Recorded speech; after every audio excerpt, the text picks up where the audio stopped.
अध्यक्ष हैं माननीय गोरखनाथ बेताल साहब, राष्ट्रीय महासचिव बामसेफ हैं और उनका बड़े लंबे समय से संगठनात्मक तजुर्बा है कि हमें ऑर्गेनाइजेशनल बिहेवियर कैसे करना है।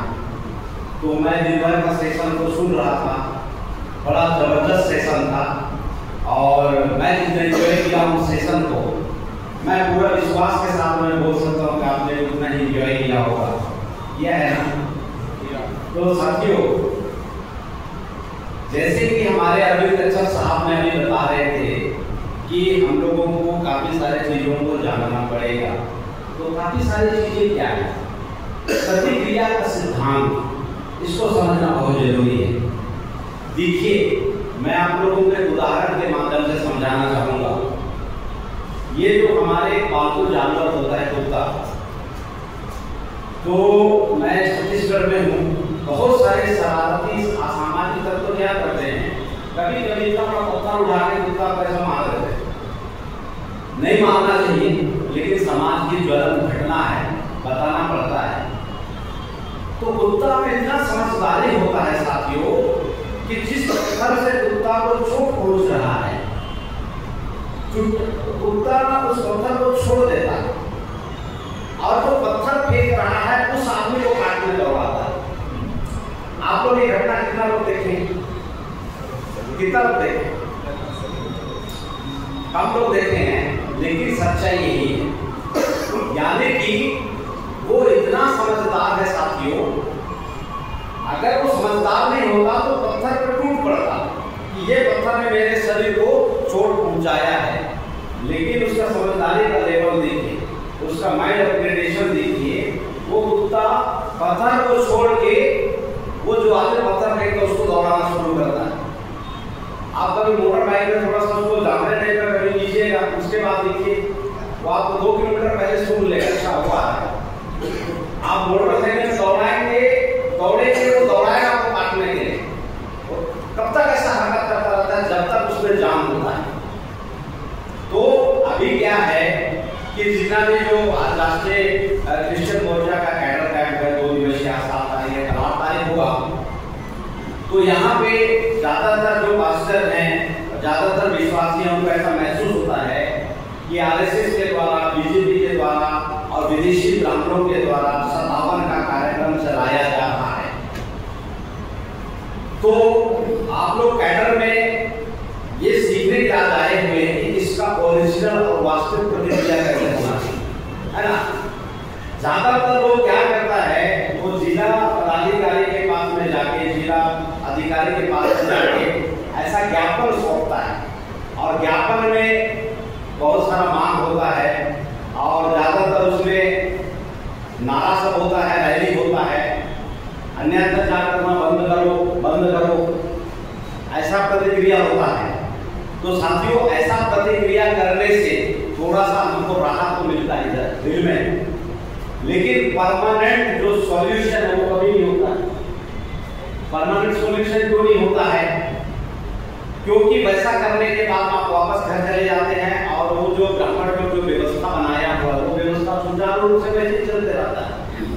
तो यहाँ पे करना क्या है, एक जो कैडर बेस्ड ऑर्गेनाइजेशन का आदमी, प्रशिक्षित आदमी क्या सोचेगा यहाँ पे, वो सोचेगा कि अच्छा, ये जो बीजेपी की जो सरकार है, ये जो ब्राह्मणों की सरकार है, वो आर्टिकल 25 को वायलेंस करने का काम कर रहा है।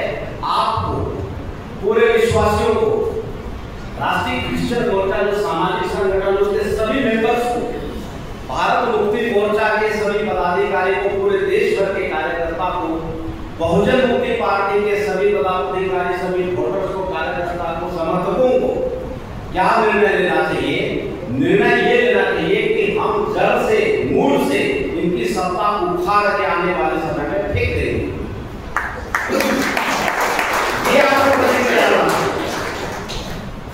और आप ऐसा नहीं करेंगे तो लोग सत्ता में बैठे रहेगा, सत्ता में बैठे रह के आपके ऊपर में समस्या, आपके ऊपर में हर रोज करता ही रहेगा। आप हर रोज प्रतिक्रिया में आप जिला घेराव करेंगे, ज्ञापन करेंगे, कुछ नहीं होने वाला। थोड़ा थोड़ा नियंत्रण होता है, बहुत ज्यादा परिवर्तन नहीं होता है। परिवर्तन करने के लिए आप जैसे जो कैडर है प्रशिक्षित होने के लिए आए हुए हैं, जो पड़ाव है वो चल निकला है। आप लोगों को व्यवस्था का नियंत्रण करना है। हमारी सोच की कमी की वजह से कभी कभी हम क्या सोचते हैं, ज्यादातर विश्वास में पात्र लोग, कि राजनीति करना मेरा काम नहीं है, जबकि सॉल्यूशन उसी जगह से निकलना है। आप इसको इस बात को जल्दी मान लें, जल्दी परिवर्तन आएगा, नहीं मानेंगे कभी परिवर्तन नहीं आएगा। व्यवस्था परिवर्तन से क्या होगा?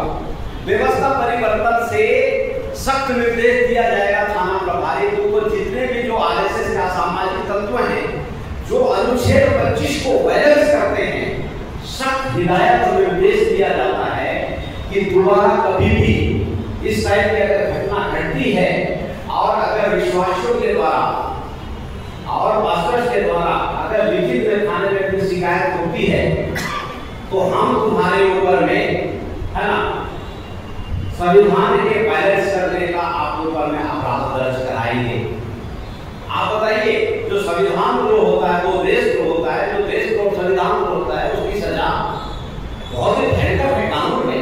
उसकी जो सजा होती है फांसी की सजा हो जाती है। आप बताइए, आरएसएस के लोगों में और बजरंग दल के लोगों में वो मामला ईसाइयों का विरोध करने की हिम्मत होगा? ऐसा हो सकता है क्या? पता चल रहा है कि आप संडे को अपनी आराधना चला रहे हैं और बजरंग दल का जो गुंडा है, बजरंग दल का ममालिक है, जाके आपके चर्चेस के ऊपर में अटैक कर रहा है। और अगर जिस दिन मूल निवासियों की सरकार रहेगी, उस दिन आपके द्वारा शिकायत थाना में हो जाएगा और उसको देशद्रोह का कानून लगा के जब उसको थाना में अंदर किया जाएगा, उसके ऊपर वैधानिक कार्रवाई होगा और उसके ऊपर संगीन अपराध करने का जब उसके ऊपर में जुर्म चलेगा साथियों, तो आपको पता है कि भारत देश के अंदर में एक भी बजरंग दल का कार्यकर्ता पदाधिकारी और आरएसएस कार्यकर्ता पदाधिकारी ना विश्वासियों को तंग कर पाएगा, ना आपकी आराधना को तंग कर पाएगा, किसी भी तरीके से आपके ऊपर में ऐसा कभी नहीं पाने वाला। तो ये अभी आप मांगेंगे कि बजरंग दल के ऊपर में और आरएसएस के लोगों के ऊपर में ऐसा कार्रवाई हो, आप अभी ऐसा मांगेंगे? वो नहीं करने वाला। वो उल्टा अपने कार्यकर्ता पदाधिकारी को प्रोटेक्ट करता है, वो प्रोटेक्ट करता है। हमारे जसपुर में, छत्तीसगढ़ का हमारा जो जिला है जसपुर में, ऐसा 3-4 घटना घट चुका है। अभी जैसे मेरे ऊपर में कोई थाना में, अभी जैसे मैं इधर मुंबई हमारा राष्ट्रीय अधिवेशन हो रहा था बहुजन मुक्ति पार्टी का, तीसरा राष्ट्रीय अधिवेशन हो रहा था, मैं 4 अक्टूबर को अटेंड करने आया था, तो मुझे ही पुलिस वाले ने फोन किया कि आपके ऊपर में नोटिस कटा हुआ है। मैंने पूछा कौन सा नोटिस कटा हुआ है भाई? तो उन्होंने हमें बताया कि वो जो आपके ऊपर में कुनकुरी में पिछले समय में भवना हाथ वाला एक केस दर्ज हुआ है। तो मैं आप लोगों को यहाँ पे बैठे हुए समस्त लोगों को जानकारी देना चाहता हूँ और पूरे सोशल मीडिया में मेरे भाषण में को बहुत सारे लोग पसंद करते हैं। मैं सभी साथियों को मैं एक संदेश देना चाहता हूँ। जो स्थानीय विधायिका है रायबोली भगत जी, पिछले समय में मैं आपको याद दिलाना चाहता हूँ, पिछले समय में वो ईसा मसीह के ऊपर में बहुत ही गलत तरीके से बयान करी थी। सोशल मीडिया में उसका वीडियो वायरल हुआ था और पूरे जितने भी जो ईसाई धर्म को मानने वाले जो विश्वासी हैं, वो विशाल संख्या में इकट्ठा होकर रायबोली के ऊपर में एफआईआर कराने का काम किया। आप सुन के हैरान हो जाओगे, उसके ऊपर में 18 थाने में एफआईआर कराने का प्रयास किया गया था, एक भी थाने में एफआईआर नहीं हुआ। इतने सारे ईसाई धर्म को मानने वाले लोगों की भावना आहत हुआ, आहत होने की नाराजगी थाने में जाहिर किया गया, लेकिन एफआईआर नहीं हुआ। क्यों? क्योंकि व्यवस्था गांवों का है। आप यहाँ पे वैधानिक लड़ाई लड़ रहे हैं, आप यहाँ पे कानूनी लड़ाई लड़ रहे हैं, लेकिन आपकी बात को नहीं माना जा रहा है। और उसके बाद में जब थाने से जब उनका एफआईआर नहीं हुआ, तो वहां पे मानव श्रृंखला करके एक बहुत बड़ा प्रोटेस्ट वहां पे हुआ। मानव श्रृंखला में 100 किलोमीटर से ज्यादा जो मानव लोग हैं, ऐसा श्रृंखला बनाया जाता है 100 किलोमीटर से ज्यादा। मेरी जानकारी में पूरे भारत में ऐसा प्रोटेस्ट आज तक हुआ नहीं हुआ कि भाई 100 किलोमीटर से ज्यादा की दूरी में मानव श्रृंखला करके बहुत ही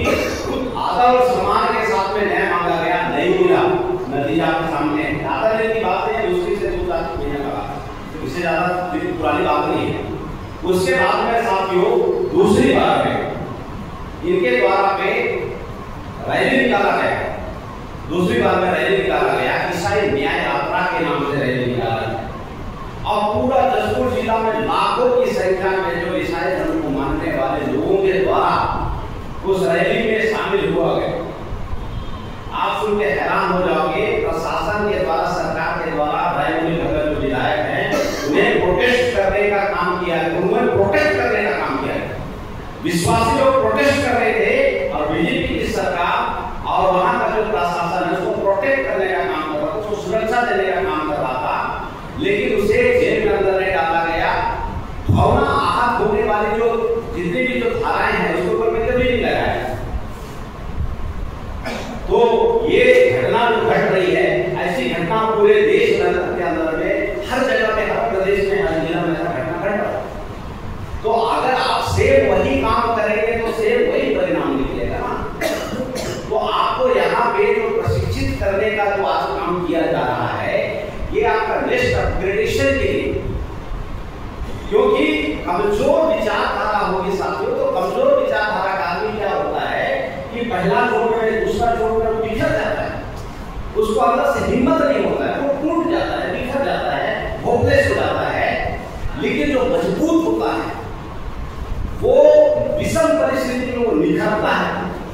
उल्टा है मामला, आप प्रशिक्षित से मजबूत होंगे और जब भी कोई क्रिटिकल सिचुएशन आपके डिस्ट्रिक्ट में होगा, आपके प्रदेश में होगा, मैं ईमानदारी से बता रहा हूं, आप लोग इतने मजबूत हो जाएंगे, आपकी जो प्रतिनिधित्व करने की जो हुनर है, लीडरशिप करने का जो हुनर है, इतना स्ट्रॉन्ग हो जाएगा कि आप पूरे जिले में, पूरे प्रदेश में आप लोग एक एक आदमी पूरे 3-4 जो करोड़ के जो लोग हैं, बसिंदे लोग, उनको ऊपर खाली बनाएंगे। मेरा जो वीडियो है, जो मैं प्रशासन से आर्गुमेंट कर रहा था, वो वीडियो को आपने सोशल मीडिया पे कितने लोगों ने देखा है? थोड़ा सा हाथ बढ़ा कर, काफी सारे लोग। तो साथियों, मैं पूरे दावे के साथ बोल रहा हूं कि मैं जितना कॉन्स्टिट्यूशनल और आर्गुमेंट किया था, बहुत ही दबाव के साथ में, और वहां पे 7 IAS ऑफिसर, तो मुझमें वो हिम्मत कहां से आया? प्रशिक्षण से आया। ये जो भारत और मैं बहुत लकी मानता हूं अपने आप को, बहुत ही मैं अपने आप को खुशनसीब मानता हूं कि मैं पूरे देश के जो इंटेलेक्चुअल साथी हैं उनके बीच में मैं इन सब बातों को सीख रहा हूं। अगर मैं नहीं सीखा होता, मैं यकीन बता रहा हूं साथियों, वो आर्गुमेंट में कर ही नहीं पाता। मेरा एक बहुत अच्छा एक आदत है, वो आदत आप भी पाल लेना। जहां कहीं पे भी कार्यक्रम हो, प्रशिक्षण हो, आप देखेंगे मैं हर जगह वहां पे जाता हूं। मुझे सीखने की बहुत गजब इच्छा है, मुझे सीखना बहुत अच्छा लगता है, मुझे लोगों को सुनना बहुत अच्छा लगता है। बहुत बार क्या होता है, लोग सुन सुन के बोर हो जाते हैं, मुझे सुनने में बड़ा मजा आता है। और ये जो आदत है साथियों, वो कॉन्स्टिट्यूशनल आर्गुमेंट करके हमारे लोगों की जमीन बचाने के लिए भी वो काम आया। अगर इधर घुसा ही नहीं होता, उसके बाद प्रशासन के जो IAS अधिकारी होते हैं, आपके सामने जब आपको फंसाने के लिए, आपको अलझाने के लिए जब 10 तरह का अलग अलग क्वेश्चन करता है ना, फिर बाद में होता है वो बोलूंगा टाइप का लगा था यार, इससे तो इस टाइप का होता है। मैं बहुत बोलूंगा टाइप का लगा था, लेकिन मैं नहीं बोला। कहीं बोले इज्जत कर रहा था, अरे वो आपकी इज्जत की भजिया बना रहा था, आप वहां इज्जत कर रहे थे। तो होता ये है कि हमें जब कॉन्फिडेंस नहीं होता, जब आत्मविश्वास नहीं होता है ना, तो हमको डर लगता है, और जो डर है वही हार है। तो साथियों, ये जो प्रशिक्षण है निश्चित रूप से आप लोगों के लिए नेक्स्ट अपग्रेडेशन का एक बहुत जबरदस्त यहाँ पे काम करने वाला है। आपका जो माइंडसेट है ना साथियों, आने वाले समय पे बहुत भयंकर अपलिफ्ट होने वाला, और आप लाखों के ऊपर में भारी पड़ने वाले, लाखों के ऊपर में। हमारे बहुत सारे अभी सोशल जो हमारे मूवमेंट को लोग समर्थन कर रहे हैं, फोन आ रहा है, बार फोन आ रहा है, और लोग एक बात बहुत अच्छे तरीके से बोल रहे हैं। क्या बात बोल रहे हैं सर? ये जो मूल मीमांसा आंदोलन है, इस मूल मीमांसा आंदोलन को ये पूरे जो लोग हैं बहुत अच्छी तरीके से समर्थन कर रहे हैं हर जगह से। तो कभी कभी हम लोग प्रशिक्षण की कमी की वजह से एक शिकायत कर जाते हैं। एक शिकायत क्या करते हैं साथियों? एक शिकायत करते हैं कि ये जो लोग हैं हमारे सुनते नहीं हैं। ये कार्यकर्ता कभी कभी शिकायत करता है। ये पूरा कॉन्सेप्ट पूरा खराब है और गलत कॉन्सेप्ट है, क्योंकि साथियों मैं किसान परिवार से हूँ। हमारे पिताजी खेती का काम करते हैं और उसमें मूलभूत सिद्धांत है कि बुआई का समय अलग होता है और कटाई का समय अलग होता है। और आप लोग एक्सपेक्टेशन क्या करते हैं? मैं इस बात को अभी समझाऊंगा और 2 सेकंड के अंदर उसको समझ में आना चाहिए। कैसी होगा? ये प्रकृति के खिलाफ का बात है। ये प्रकृति के खिलाफ का बात है। आपको सर यहाँ पे जज नहीं बनाया जा रहा है कि आप यहाँ पे आप जजमेंट पास करें ये आदमी समझ रहा है कि नहीं समझ रहा है। ये काम नहीं है। हमारा काम है सर, हमारा काम है सिर्फ बताना। इसी को बाबा साहब अम्बेडकर ने बोला है, क्या बोला है कि गुलामी को गुलामी का एहसास कराओ। वो नहीं बोला कि गुलामी का जंजीर को, ऐसा नहीं बोला, उसको एहसास कराओ। और जिस दिन उसको एहसास हो गया अपनी गुलामी की जंजीर खुद ब खुद स्वयं तोड़ेगा। मुझे एहसास कराया गया कि तुम इस व्यवस्था के गुलाम हो और छटपटा कर दीजिए। मुझे एहसास हुआ, पूरे देश के लोगों को एहसास करा दो सर, जन सैलाब आ जाए। और हमें बताओ प्रचारक के रूप में कंसिस्टेंसी वे में प्रचार करना है। अब प्रचार शुरू कीजिए। लोग बोलते हैं कि यार मेरी बातों में उतना दम नहीं है, लोग कम सुनते हैं। ये धारणा गलत है। हर आवाज में बहुत दम होता है। जब मैं फर्स्ट टाइम में जब मैं प्रबोधन करता था तो हमारे बहुत सारे जो आलोचक साथी हैं, वे आलोचक साथी मुझे शुरुआत में बोलते थे यार कि जो तुम्हारा बोलने का लहजा है ना बहुत बेकार किस्म का लहजा है। ऐसा हमारे शुरुआत में बोला गया, लेकिन मैंने उसकी नहीं सुना। क्यों नहीं सुना पता है? क्योंकि पिता परमेश्वर ने क्या बोला वचन में कि मैं तुम्हें अपने अनुरूप बनाया। बोला नहीं बोला? और लोग बोल रहे हैं कि भाई तुम्हारा जो बोलने का तरीका है इफेक्टिव नहीं है, इंप्रेसिव नहीं है। मैंने उसकी बात को नहीं सुना। मैंने विश्वास किया कि ये जो आवाज है, ये जो बुलंदी है, आने वाले समय में लाखों लोगों की जिंदगी बदलने का माध्यम बनेगा। अब वो असर दिख रहा है, तो इसमें कोई मैजिक नहीं हो गया। मैंने सिर्फ बिलीव किया। हारने वाले में और जीतने वाले में सिर्फ एक चीज का फर्क होता है, बिलीव का फर्क होता है, विश्वास का फर्क होता है। आपका विश्वास जितना होता है आपको उतने से मिलता है। अगर आप सोचते हैं कि ऐसा नहीं हो सकता, आप सही बोल रहे हैं, वैसा नहीं होगा, क्योंकि मेरा वचन काम कर रहा है। और अगर आप ऐसा बोलते हैं कि ऐसा होगा, तब भी वचन काम कर रहा है, वैसा ही होगा जैसा आप सकारात्मक सोच रहे हैं। तो ये कैडर का हिस्सा है साथियों। कैडर बेस ऑर्गेनाइजेशन बार बार इसलिए बोला जाता है क्योंकि कैडर आदमी में विषम परिस्थिति में काम करने का बहुत भयंकर गजब टाइप ऊर्जा होता है।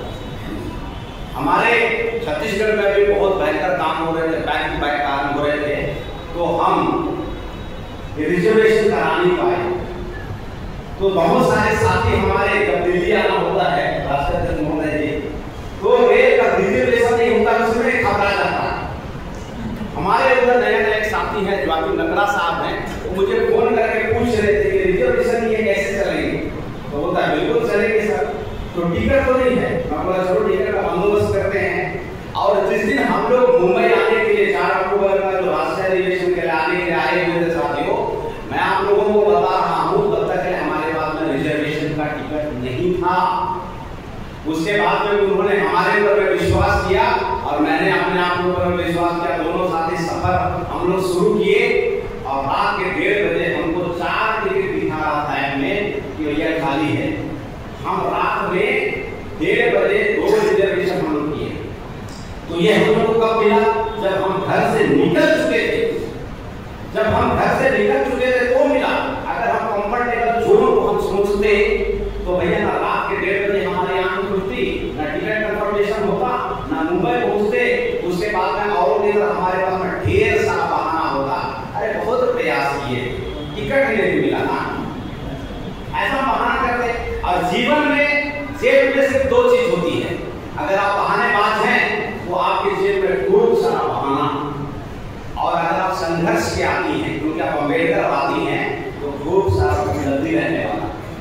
दोनों एक साथ नहीं रह सकता, या तो आपके पास में पॉकेट में खूब सारा बहाना हो सकता है या खूब सारा उपलब्धि हो सकता है। और आप सभी जिम्मेदार साथी हैं, होशियार साथी हैं, आप उपलब्धियों का खजाना भरेंगे आने वाले समय में। उसके बाद में साथियों मैं एक आखिरी बात बता के मैं आपको बात को मैं खत्म कर रहा हूँ। उसके बाद में हमें इधर आने को दिल्ली, मुझे विद्यार्थी मोर्चा का कार्यक्रम में भी शामिल होना था, राष्ट्रीय क्रिश्चियन मोर्चा के कैडर में भी अटेंड होना था। और साथियों मैं आपको बता रहा हूँ, तभी हमारे पास में टिकट नहीं था, लेकिन जज्बा नेक्स्ट लेवल का था। और हमारे झारखंड के साथियों के साथ में हमने 8 लोगों ने एकदम से जबरदस्त जनरल डब्बा में आ गए, और ये कार्यक्रम चल रहा है। यानी कि मेरे बताने के पीछे मतलब ये है कि जो प्रशिक्षित होता है वो विषम परिस्थिति में कार्यक्रम को काम अंजाम देता है, विषम परिस्थिति में वो नेतृत्व को संभालता है, विषम परिस्थिति में रिजल्ट को गेन करता है, अचीव करता है। ये प्रशिक्षण है। तो मैं आप लोगों को कहना चाहता हूँ, आज 7 तारीख बहुत जबरदस्त प्रशिक्षण हुआ। कल के समय में ये ज्वलंत विषय अभी सेकंड साइड में और है, बहुत ही अच्छे तरीके से आप लोग कल के लिए बिल्कुल ऊर्जा को भर के रखिए, कंसंट्रेशन को भर के रखिए अपने दिमाग में, और खूब सारे यहाँ से लेके जाइए साथियों। और आने वाले समय में आप लोग अपने जिले के, अपने कलिसिया के, अपने प्रदेश के बहुत बड़े बदलाव का कारण बनने वाले हैं। इस मौके पे मैं इतनी बात बोलकर अपनी बातों को समाप्त करता हूँ। आप सभी साथियों का बहुत बहुत धन्यवाद। जय हिंद।